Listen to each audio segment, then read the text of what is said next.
하나님이 기도하게 하시는데 어떤 부분을 가지고 기도를 하게 되자면 기도 내용이 바뀌더래요. 어떻게 바뀌냐면은 지금 하나님 제가 모습이 하나님 보실 때 끼우뚱거리고 난 끼우뚱거리고 싶지 않은데 똑바로 걷고 싶은데 똑바로 걷지 못하고 끼우뚱거리고 모든 것이 내 뜻대로 안 된다 할지라도 하나님 저를 하나님 이제는 죽여달라는 소리는 안 하겠습니다. 이제 하나님 저를 살리세요. 저를 살려주시고 대신 하나님이 당신의 뜻대로 저를 사용할 수 있도록 인도해 달라고 그렇게 기도의 내용이 바뀌더라 하는요 이야기를 들은 적이 있습니다. 비우니까 바뀌는 거예요. 마음을 비우니까. 그러면서 이제 성령이 자꾸 자기에게 기도하면서 깨닫게 한 건 뭐냐면 내 마음에 뭔가가 있었다는 거예요.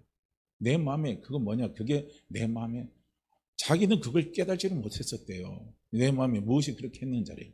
근데 가만히 생각해 보니까 그분도 믿는 사람이에요. 그냥 믿는 사람인데 그러니까 이제 그분이 자기는 하나님에게 주신 꿈이 있고 비전이 있는 거예요. 그러니까 이제 그것을 놓고 달려가려고 하는데 상은 어렵고 힘들고 자기 뜻대로 안 되는 거예요. 자기 모습대로 안 되는 겁니다.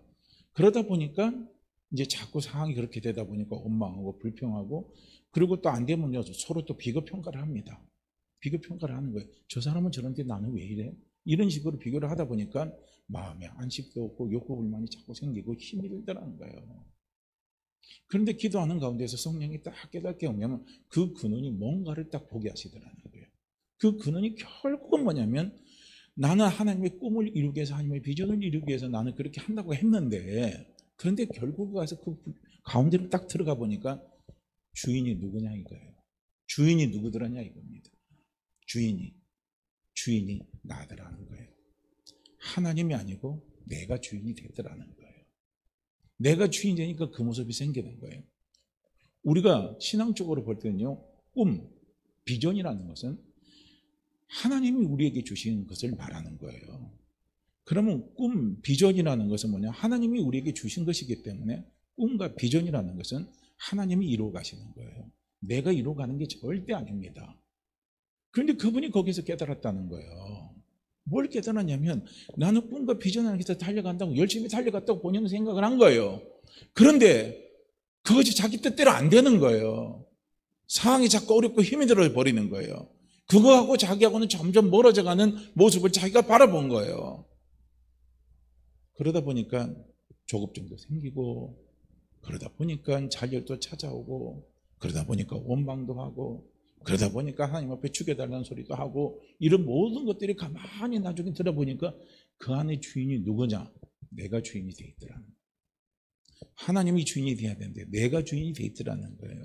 그러면서 그분이 거기서 또 하나 또 깨달은 게 뭐였냐면은 꿈과 비전이라는 것이 내가 주인이 되면 그것이 뭐가 됩니까? 욕망이 되고 야망이 되는 거예요. 그것이 사단이 나도 모르게 포장을 시켜놔 버렸더라는 겁니다. 이걸 이분이 깨달은 거예요. 그래서 깨닫고 나서 그다음부터 기도가 바뀌는 거예요. 하나님 이제는 죽여달라는 소리 안 할 테니까. 제가 하나님 보시기에 올바르지 못한다 할지라도 바르지 못하다 할지라도 제가 똑바로 달려가지 못한다 할지라도 그래도 하나님 저를 살리시라는 거예요. 살기를 원합니다. 그래서 당신의 뜻을 이루어갈 수 있도록 당신이 주관해 가십시오.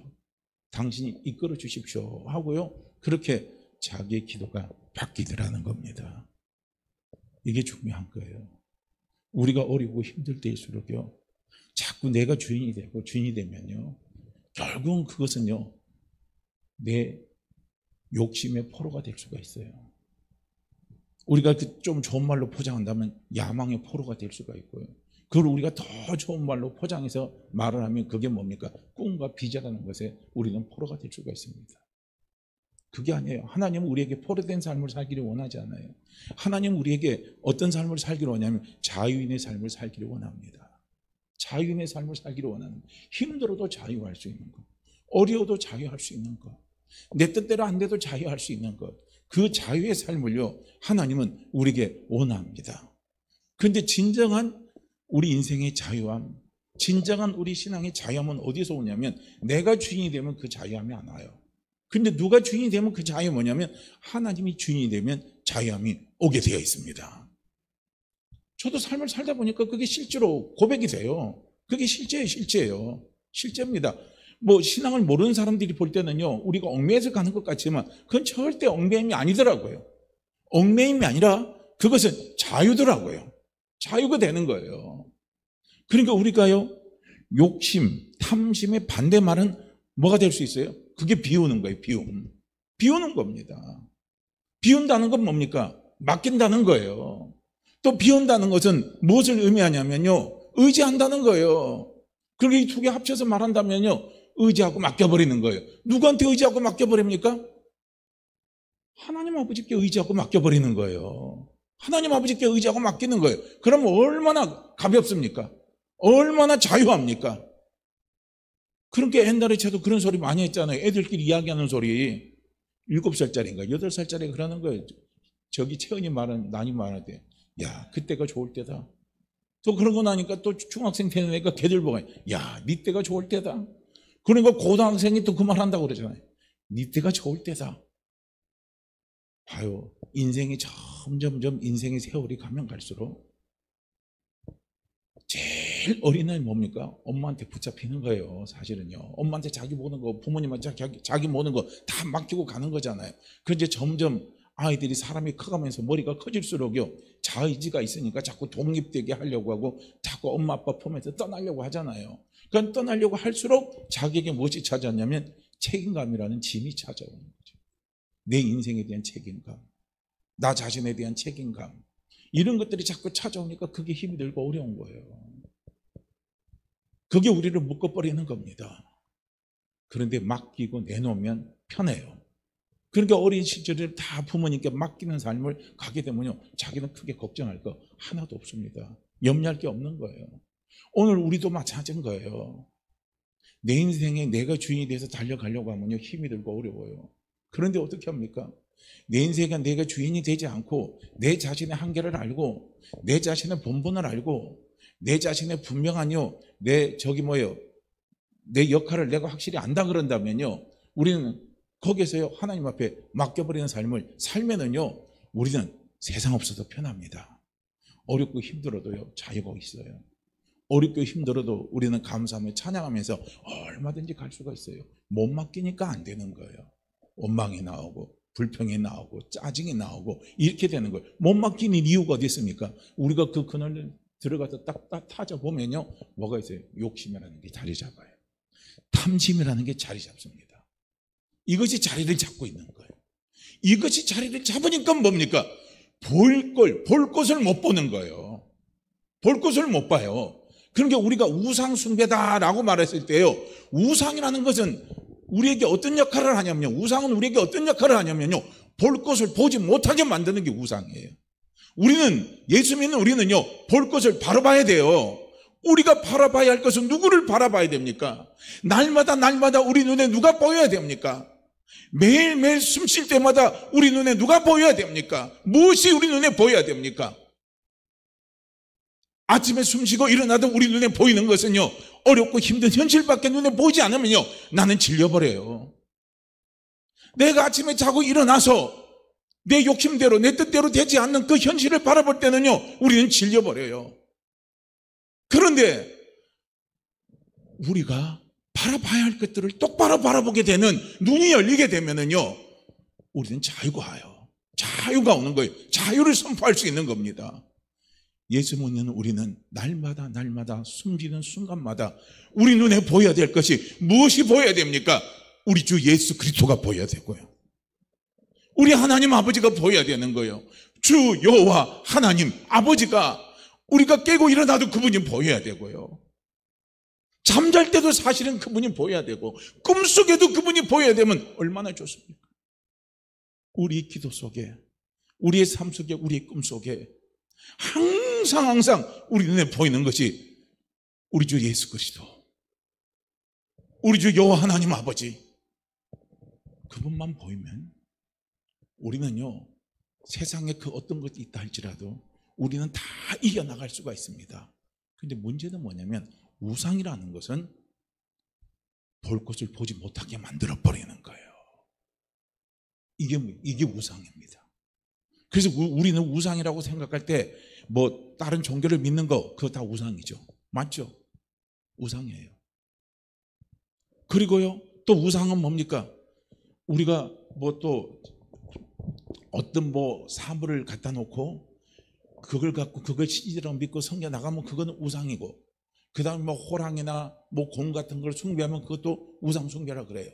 그래서 우리는 그런 것들만 우상 숭배라고 생각하고, 나는 지금 우상 숭배를 안 하고 있다고 생각하는 그 생각 속에 오늘 뭡니까? 사단에게 우리가 속을 수도 있다는 거예요. 지금 속고 살 수 있는 거예요. 우상 숭배는 뭡니까? 봐야 될 것을 못 보고 엉뚱한 것을 붙잡고 살아가는 게요. 그게 넓은 의미에서 보면 그게 전부 다 우상 숭배입니다. 우리의 삶에 문제가 생길 때마다 우리는 항상 우리 주 예수 그리스도가 보여야 되고 우리 주 하나님 아버지가 보여야 되는데, 우리 눈에는 어렵고 힘들 때마다 우리 눈에는 뭐가 보입니까? 뭐가 보여요? 내 생각이 보이고 내 감정이 보이고 사람이 보이고 돈이 보이고 명예가 보이고 권세가 보이고 이런 것들이 자꾸요 우리에게 보이게 되면요 하나님이 안 보이는 거예요. 하나님이 안 보여요. 우리가 하루를 생각해도요 우리가 100% 오매불망 하나님만 생각하면 얼마나 좋습니까? 내가 하루에 생각하는 것이 10개가 10번을 생각한다면 10번의 생각 속에요 우리가 적어도 5번 이상 하나님 아버지만 생각한다면 우리는 우리의 삶 속에 하나님 아버지가 보여서 가요. 그런데 우리는 안 보이는 거예요. 거의 하나님 아버지를 생각 안 합니다. 그분을 생각 잘 안 해요. 저부터도 그렇습니다. 기도할 때는, 그나마 기도할 때는 하나님 아버지가 보여요. 그런데 기도하고 내려오고 삶의 현장 속에서 부딪히다 보면 하나님 아버지가 보이는 게 아니라 누가 보입니까? 사람이 보이는 거예요. 장애물이 보이는 거예요. 내 생각이 보이는 거예요. 내 감정이 보이는 거예요. 그래서 나는 내 감정의 노예가 되고 내 생각의 노예가 되고 그 사람의 노예가 되고 그 환경의 노예가 되고 그 장애물의 노예가 되고 그 문제의 노예가 되는 그런 삶을요 우리는 살아가게 되는 거예요. 그래서 환경 때문에 못 살겠다, 사람 때문에 못 살겠다, 내 성격 때문에 못 살겠다, 누구 때문에 못 살겠다, 우리는 그런 소리 하는 겁니다. 그러면서 거기서 질려가지고 우리는 자꾸 포기하고 넘어지고 자빠지는 거예요. 그런데 그럴 때요 보일 것이 보이면 살아납니다. 보일 것이 보이면 살아나는 거예요. 그 보일 것이 보이는 게 뭡니까? 우리 하나님 아버지가 보이는 거예요. 우리 주 예수 그리스도가 보이는 거예요. 그런데 우상은 그것을 보지 못하게 만들어요. 그래서 오늘 본문 말씀대 보면은요 탐심이라고 그랬습니다. 여기서 보면요 5가지 여기서 죄를 지금 여기서 지적하고 있는 것을 보잖아요. 5절 말씀에 보면 그러죠. 땅에 있는 지체를 죽이라. 여기 죽이란 말은요 그 죄를 잘라내 버리라는 소리예요. 잘라내 버리라는 거예요. 여기서 지체라는 것은 땅에 있는 지체는요 우리 인간의요 욕망을 이야기하는 거예요. 그 우리 인간의 욕망 속에 나오는 게 더러운 것들이 있어요. 그게 뭡니까? 음란, 부정, 사욕, 악한 정욕, 탐심 5가지를 이야기합니다. 맨 끝자락에 탐심을 말하고 그 다음에 탐심은 뭐냐? 야 우상 숭배라는 거예요. 그런데 결국은 보면요 악한 정욕 어디서 나옵니까? 음란이 어디서 나와요? 욕심이 어디서 나옵니까? 탐심이에요. 탐심. 모든 근원은 다 탐심입니다. 내가요 남의 남자 갖고 싶어하는 욕심이 탐심이 드러나면요 음란이 나오는 거예요. 그렇죠. 남의 여자 내가 갖고 싶고 남의 남자 갖고 싶으면 그 탐심이잖아요. 그 탐심에서 뭐가 나와요? 음란이 나오고 그런 게 나오는 거예요. 모든 게 다 탐심입니다. 그래서 탐심은 우상숭배라 딱 말을 하는 거예요. 그러니까 하나님 뭐라면 우상숭배하지 마라 이거예요. 탐심을 버리라는 소리예요. 이 말은요. 탐심을 버리라는 거예요. 그런데 우리가 약한 우리 지체가 정말 타락한 우리 지체가 타락한 본성을 가지고 우리 지체가요 정말 탐심을 끊어버리고 우상숭배를 내가 안 하려고 한다 해도요 그건 우리 힘으로는 안 돼요. 내 힘으로는 안 됩니다. 그건 누가 도와줘야 돼요. 누가 도와주셔야 됩니까? 하나님 아버지가 도와주셔야 됩니다. 그래서 성령님을 우리에게 보내주신 거예요. 그래서 내 안에 계신 성령님을 의지하고 우리가 자꾸 기도하면서 달려갈 때요 우리 속에 어떻게 합니까? 탐심을 제어시키고 그 탐심을 누르면서 이겨나갈 수 있는 힘이 자꾸 생겨지는 거예요. 그런데 이 탐심이 내 속에 가득 차면 찰수록요 하나님이 안 보이는 거예요. 왜? 축복 같은 천사가 왜 사탄이가 됐습니까? 성경은 우리에게 분명히 이야기하고 있잖아요. 그 축복받은 천사예요. 그 축복받은 천사가 사탄이가 된 건 뭡니까? 탐심입니다. 탐심이에요. 자기가 어디까지 욕심이 올라왔느냐. 그 욕심이 올라왔는데 어디까지 올라왔냐면 자기가 하나님이 되려고 하는 거예요. 자기가 하나님이 되는 거, 내가 하나님이 되는 거예요. 그게 뭡니까? 탐심의 최고고봉입니다. 그러면 내가 하나님이 되는 것, 그 자체가 뭐냐면요, 그게 우상 숭배인 거예요. 우리가 어렵고 힘들 때일수록요, 내가 하나님이 되면 안 돼요. 내가 내 인생의 주인이 되면 안 된다는 거예요. 그러면 너무 힘들어요. 너무 고통스러워요. 길이 없어요. 우리가 어렵고 힘들다는 것은 곧 우리에게 무엇을 의미하냐면 내 감정이 나에게 호소하는 거예요. 내 감정이 나에게 호소하는 거예요. 그건 뭡니까? 내가 지금 처해 있는 환경이 내가 견디고 내가 이끌어 나가기에는 힘이 들다는 소리예요. 힘이 들고 어렵다, 힘이 들고 어렵다는 거예요. 고통스럽다는 거예요. 그래서 어렵고 힘이 들고 어렵고 힘이 든다는 소리가 나오는 거예요. 그걸요, 내 능력으로 다 감당할 수 있으면 어렵다는 소리 합니까? 힘이 든다는 소리 합니까? 우리는 어렵다는 소리 안 해요. 힘이 든다는 소리 아니에요. 에이, 그거 아무것도 아니야. 뭐 그거 신경 쓸 일이야? 신경 쓰지 마. 그렇게 말합니다. 그런데 그 문제를 이기고 그걸 치고 일어설 능력이 없는 사람은요, 아무리 옆에서 그런 소리 해도요, 그건 자기는 어렵고 힘든 거예요. 자기 자꾸 어렵고 힘든 거예요. 그럴 때 어떻게 합니까? 내가 주인이 되면요, 내가 주인이 되면 우상 숭배가 돼버리면요, 그 사람 죽어요. 죽습니다. 죽어. 안타깝잖아요. 그런 예를 지금 우리의 사회 현실 속에서 우리는 지금 보고 가고 있잖아요. 그래서 우리는 어렵고 힘들지일수록요, 우리는 어떻게 해야 되냐면 마음을 자꾸 비우라는 겁니다. 할렐루야. 마음을 비우는 거예요. 마음을 비운다는 것은 뭐냐면 여호와, 주 여호와 하나님 아버지께 맡기는 거예요. 그 맡기는 게 그게 마음을 비우는 겁니다. 한번 보세요. 아브라함에게 하나님이, 저는 훈련시키는 게 있는 거예요. 아브라함 인생을 쭉 보게 되니까 제가 그냥 깨닫는 겁니다. 그냥 다시 묵상하면서 깨닫는데 보니까 하나님이 아브라함을 훈련시키는 게 있어요. 그게 한 각도가 있습니다. 하나가 딱 있어요. 한 초점을 가지고 하나님은 아브라함의 평생에 훈련을 시키는 게 있는 거예요. 그리고 또 우리가 하나 초점으로 또 봐야 될 것이 뭐냐면 아브라함이 하나님에 대해서 고백하는 고백이 있어요. 그 고백이 뭐냐면 주 여호와 하나님입니다. 그래서 제가 요즘 이 표현을 자주 쓰는 거예요. 주 여호와 하나님. 그건 뭡니까? 주는 내 인생의 주인입니다. 내 삶의 주인이에요. 여호와는 약속을 이루시는 분이십니다. 내 인생을 주관하시고 내 인생을 책임져 주시고 나에게 약속하신 것을 이루어 가시는 하나님, 그분이 주 여호와 하나님입니다. 아브라함이 이걸 어떻게 알았을까요? 하나님이 가르쳐 주신 거예요. 하나님이 알게 하신 겁니다. 그래서 아브라함은 하나님에 대해서 그렇게 고백한 거예요. 주 여호와 하나님, 주 여호와 하나님입니다. 그런데 문제는 뭐냐면 실질적으로 아브라함의 삶 속에서 주 여호와 하나님을 인정하고 달려가는 삶은 쉽지가 않다는 거예요. 왜냐하면 타락한 우리 육신은요, 거기에 쉽게 순복해서 가지 못해요. 잘 안 되는 거예요. 그런데 하나님은 내가 누구냐는 걸 아브라함에게 가르쳐 주신 거예요. 나는 너의 주 여호와 하나님이라는 거예요. 그러면서 아브라함에게 그걸 깨닫게 하는 작업을 끌어가시는 거예요. 그걸 훈련시키는 거예요.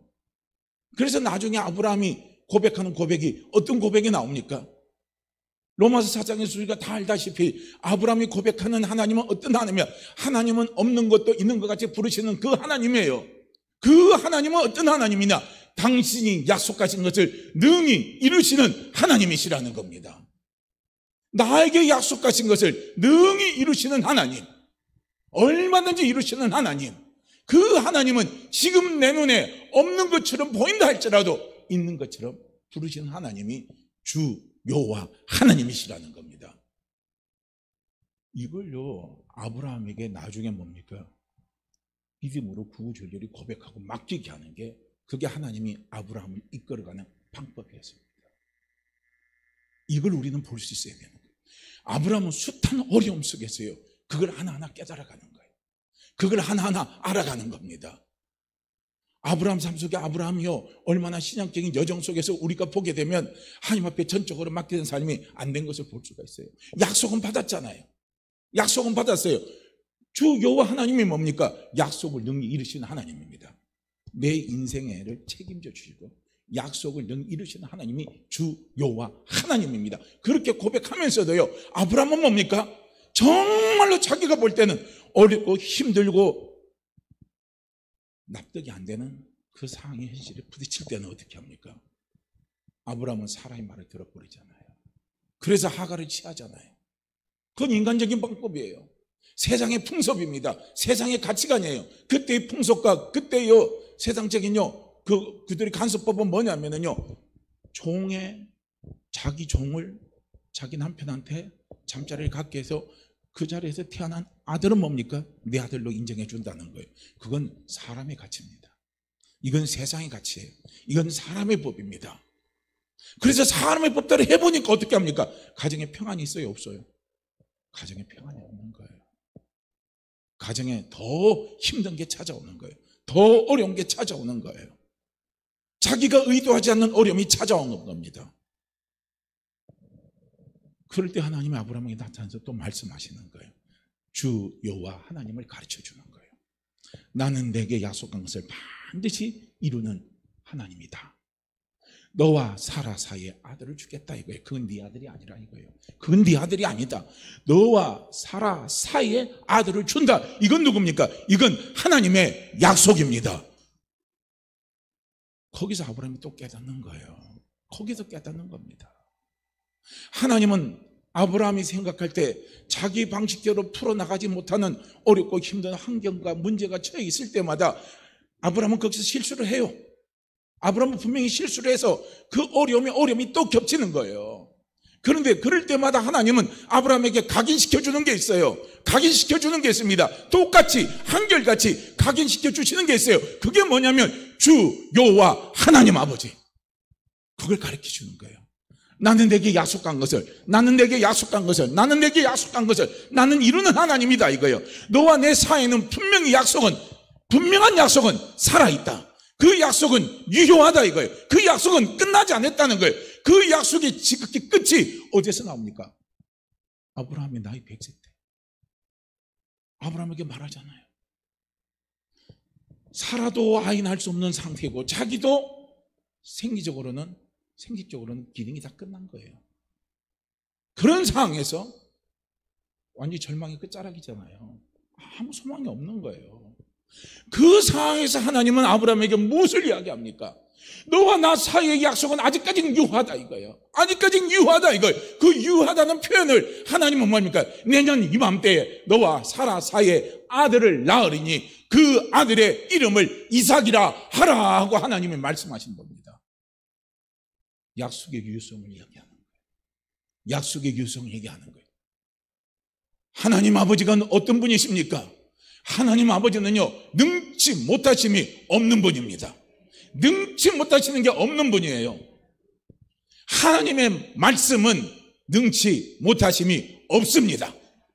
능치 못하심이 없습니다. 아브라함에게 하나님이 약속하신 그 말씀입니까? 그 말씀이 어떤 말씀입니까? 하나님의 말씀은, 여기는 하나님의 말씀을 전부 다 능치 못한 게 없어요. 그러나 하나님이 나에게 어떤 문제 속에, 어떤 상황 속에 하나님이 나에게 주시는 그 말씀이 있어요. 우리는 예배 때마다 그 말씀을 붙잡아야 된다는 거예요. 그 말씀을 이 사람 저 사람 요 사람에게 한 말이 아니라 하나님이 나에게 그때 그 문제 속에, 그 상황 속에, 그 갈등 속에, 그 괴로움 속에, 그 어려움 속에 내가 고민할 때 하나님이 내게 주시는 그 말씀을 붙잡으셔야 된다는 거예요. 하나님은 그 말씀을 우리에게 이루시는 거예요. 저 사람 믿는 자에게는 이런 표적이 따르리니 새 방언을 하고 귀신을 쫓아내고 병든 자에게 소원적 나으리라 그랬어요. 그거는 뭡니까? 병든 사람에게, 지금 내가 육신의 질병을 갖고 있어요. 나는 이게 너무 힘들고 고통스럽고 어려워요. 그래서 하나님, 나는 이 병에서 치유되기를 원합니다. 나는 이 병에서 정말 자유기를 원합니다. 하나님, 나에게 그 믿음을 주시옵소서. 하나님, 나에게 그 약속을 주시옵소서 하고 간절히 매달릴 때도 기도하는데 확실히 않아요. 그런데 말씀을 듣는 순간에 병든 자에게 손을 얹은 적 나으리라. 병든 자에게 손을 얹은 적 나으리라. 병든 자에게 손을 얹은 적 나으리라 할 때 그 말씀은 우리 모두에게 하나님이 주시는 말씀보다도 그걸 사모하는 그 사람에게 그 말씀을 주시는 거예요. 할렐루야. 그 말씀을 주시는 거예요. 그 말씀을, 그가 받은 그 말씀을 붙잡고 달려나가면 하나님은 반드시 그 말씀을 이루신다는 겁니다. 하나님이 아브라함에게 약속하신 말씀이 뭡니까? 씨의 약속 아닙니까? 그 말씀은 아브라함에게 준 거예요. 그 당시 아브라함에게 뭐가 가장 큰 문제가 돈의 문제가 아니었어요. 아브라함은 건강의 문제가 아니었어요. 아브라함에게 있어서 가장 인생의 가장 큰 문제, 어려움이 뭐였냐면 자식이 없는 겁니다. 후사가 없는 거예요. 돈이 없어도 돈이 있어도 후사가 없으니까 비참한 거예요. 남들한테 수치스럽게 여겨진 거예요. 부끄럽게 여기는 거예요. 내 삶이 수치스럽고 내 삶이 너무 부끄러운 거예요. 사람들 앞에서 나가서 따뜻하게 말하지도 못하는 거예요. 이게 아브라함의 아픔이요, 이게 아브라함의 힘듦이었어요. 그런데 그 아브라함에게 하나님이 그 말씀을 주신 겁니다. 그 말씀이 뭡니까? 후사를 주겠다는 거예요. 그 약속을 아브라함에게 하신 겁니다. 그런데 아브라함은 자꾸 이게 흔들려 가는 거예요. 시간이 흔들려 갈수록 자기 자신의 모습을 보면 볼수록 그게 자꾸 흔들려 가는 거예요. 그게 자꾸 어렵게 느껴지고, 그게 자꾸 힘이 들게 느껴지고, 나중에는 불가능하게 느껴지는 거예요. 그런데 그때 하나님이 말씀하시는 거예요. 너와 사라 사이에 아들이 있으니 그 아들의 이름을 이삭이라 하라, 이거예요. 그 말씀 딱 붙잡았잖아요. 그 말씀 앞에 자기의 생각을 내려놓은 겁니다. 마음을 비운 거예요. 마음을 비우니까 역사가 나타나잖아요. 일이 일어나잖아요. 세상 사람들이 불가능하다 하고, 세상 사람들이 안 된다 하고, 내 스스로도 안 된다고 했는데 마음을 비우고 내려놓고 맡기고 의지하고 달려가 보니까 어떻게 해요? 안 되는 게 되는 역사가 일어나 버리잖아요. 안 되는 게 되는 역사가 나타나잖아요. 이상이 나와버렸잖아요. 오늘 우리가 이게 보여야 되는 거예요. 우리는 이게 보여야 되는 거예요. 이것을 보지 못하게 하는 모든 것은 뭡니까? 이게 다 우상숭배입니다. 그래서 우리는 어렵고 힘들 때일수록 내 마음에 원망이 찾아오고 불평이 찾아오고 자꾸 욕구 불만으로 인해서 남을 우리가 비판할 수도 있어요. 욕구 불만이 오면 그게 생겨요. 우리 속 욕구 불만이 찾아오면요, 괜히 남 되면요 배가 아프고 싫은 게 있어요. 저도 그런 속성이 있더라고요. 나는 안 되는데 저 사람이 잘 되면 자꾸 욕구 불만이 생기는 거예요. 그러다 보면 삐깍하게 바라보게 되고 삐깍하게 이야기하고 그런 것들이요 제 자신 속에 생겨서 나타나더라고요. 우리는 그럴 때일수록 우리는 어떻게 해야 되겠습니까? 하나님이 안 보이는 거예요. 원망 속에 하나님 안 보여요. 욕구 불만 속에 하나님이 안 보여요. 내 욕심을 추구하는 곳에는 하나님이 안 보입니다. 안 보여요. 그걸 다 내려놓으면요, 누가 보이기 시작합니까? 하나님이 보이기 시작하는 거예요. 아버지가 보이기 시작하는 거예요. 주 여호와 하나님 아버지가 보이기 시작하는 거예요. 그럼 그때부터 우리는 달라지기 시작하는 거예요. 어려워도 얼굴색이 좋아지는 거예요. 어려워도 마음이 편해요. 어려워도 소화가 잘 되는 거예요. 그래서 사람들은 이해 못하죠. 왜 너는 어렵고 힘들고 힘든데 왜 너는 항상 웃니? 왜 너는 항상 웃니? 그 사람이 이야기하죠. 나는 예수님 때문에 항상 웃는단다. 나는 예수님 때문에 항상 웃는단다. 우리 복음성가 있잖아요. 그게 되는 거예요. 그러니까 우리는 어렵게 힘들 때일수록요, 우리가 조심해야 될 게 뭐냐? 우상숭배. 내 속에 우상숭배는 없는가? 내 속에 우상숭배는 없는가? 이건 다른 말로 한다면 지금 내 안에 하나님, 주 여호와 하나님 아버지를 보지 못하게 하는 것들이 있는가 없는가를 자꾸 보셔야 된다는 거예요. 기도하면서 그거 살피셔야 돼요. 말씀 읽으면서 그거 살피셔야 돼요. 예배 드리면서 우리는 그걸 살피셔야 됩니다. 그래서 나 안에 나도 모르게 주 여호와 하나님 아버지, 우리 주 예수 그리스도를 보지 못하게 하는 것들이 있는지 없는지를 살피시면서 그것이 있다면 우리는 찾아내서 그것을 끊어버려야 된다는 거예요. 그것에 얽매이지 말아야 된다는 거예요. 그것을 잘라 버려야 된다는 거예요. 그게 우상숭배를 버리는 거예요. 그래서 우리는 어렵고 힘들지일수록 하나님 아버지가 우리에게 무엇을 원하는가를 봐야 돼요. 어렵고 힘든 환경은 제가 거듭 말씀드리지만요, 그건 하나님이 갖다 주는 환경이 아니에요. 내가 만든 환경입니다. 무엇으로 만든 환경입니까? 우상 숭배 때문에 찾아온 환경입니다. 우리 속에 찾아오는 모든 어려움의 한경은요 다 우상 숭배에서 온 거예요. 구약은 그걸 노골적으로 이야기해가지고 말을 하는 거예요. 그래서 에레미야, 에스겔서 이렇게 쭉, 저도 지금 에스겔서를 보고 있는데요, 그 보게 되면 하나님 우상 숭배에 대해서 명확하게 하나님이 막 질타를 하십니다. 질타를 하시면서 그 우상 숭배에서 벗어나지 못하면 하나님이 막 저주하시고, 하나님의 저주가 무섭더라고요. 그게 막 거기서 막 나와요. 그런데 그 끝에 하나님의 마음을 읽게 되면 뭡니까? 너희는 나를 좀 똑바로 봐라 이거예요. 내가 누군지를 똑바로 봐라 이거예요. 너희가 어려울 때 그 어려움에서 벗어나게 해준 나, 너가 엄마 아빠가 다 버렸을 때, 그와 같이 버렸을 때, 보잘것도 하고 버렸을 때, 아무도 너를 인정해 주지 않았을 때, 그럴 때 내가 너를 품고 내가 너를 품고 내가 너를 품고 내가 너를 이렇게 키워줬는데, 그런 나를 너희가 잊어버렸냐 이거야. 그런 나를 너희가 버렸느냐 이거예요. 이게 우상 숭배입니다. 오늘 우리는 순간순간요 사단이 갖다 주는 우상 숭배 우리가 잘 넘어가요. 너무 잘 넘어갑니다. 그러면서 우리는 뭡니까? 나는 우상 숭배를 하지 않았다고 생각하는 거예요. 난 주일날 꼬박꼬박 예배 잘 드렸는데요. 나는 꼬박꼬박 나와서 기도 생활 하는데요. 나는 꼬박꼬박 나와서 말씀도 읽는데요. 그런데 문제는 뭡니까? 말씀을 읽었는데 하나님이 안 보이는 거예요. 예배를 드렸는데 하나님 아버지가 안 보이는 거예요. 기도는 하는데 하나님 아버지가 안 보이는 거예요. 그게 다 우상 숭배 아닙니까? 그것이 나를 힘들게 하는 거예요. 기도하는데 하나님 아버지가 안 보이면 내 방식대로 가요. 내 생각대로 가요. 내 감정대로 가요. 세상 방식대로 가요. 사람의 뜻대로 가버려요. 그런데 기도하는데 하나님 아버지가 보이면요, 내 생각을 내려놓는 거예요. 내 감정을 내려놓는 거예요. 내 판단을 내려놓는 거예요. 내려놓고 그분 앞에 맡기고 달려가는 삶이 된다는 겁니다. 그래서 우리는 기도하면서 우리는 누가 보여야 되냐면 하나님 아버지가 보여야 된다는 거예요. 내 아버지가 보여야 되고, 내 주님이 보여야 되고, 내 신랑이 내 눈에 보여야 되잖아요. 이게요, 우상 숭배 안 하는 겁니다. 그런데 우리는 그걸 잘 모르는 거예요. 그래서 사무엘 선지자가 이야기하는 게 그거예요. 제사보다 순종이 낫다. 제사는 형식입니다. 형식만 취하는 거예요. 형식 속에 하나님은 만나기 힘들어요. 물론 중심이 돼 있으면 형식도 귀중한 겁니다. 근데 중심이 빠진 형식은 거칠해요. 그건 의미가 없는 거예요. 하나님 아버지는 우리에게 뭘 말합니까? 우리의 마음을 달라고 원하는 거예요. 형식을 달라는 게 아니에요. 마음이 되면 형식도 갖춰지게 돼 있어요.